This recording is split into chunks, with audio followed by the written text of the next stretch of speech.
Alors nous voilà en baie de Quiberon avec trois kites sur un parcours banane, c'est-à-dire aller au vent et retour sous le vent.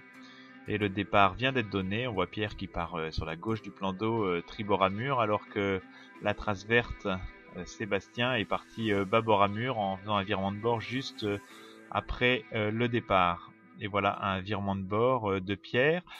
Et donc vous remarquez qu'en kite maintenant, il n'y a plus de empannage, ce sont de vrais virements de bord loft pour loft.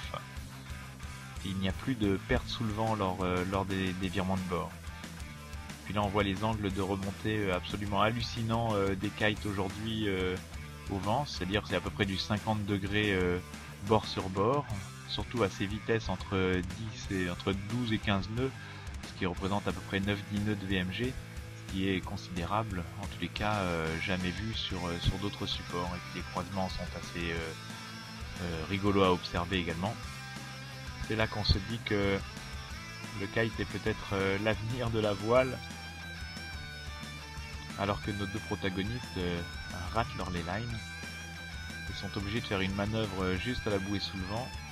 Alors il me semble que c'est un petit peu fâcheux pour le jaune qui tombe à l'eau, alors que la trace verte, Sébastien, lui, est déjà passé la bouée au vent et entame son bord devant-arrière.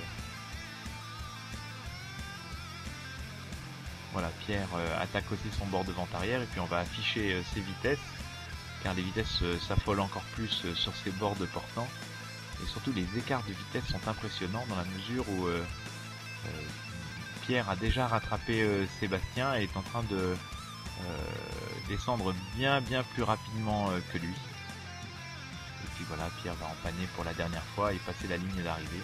Hop, c'est terminé.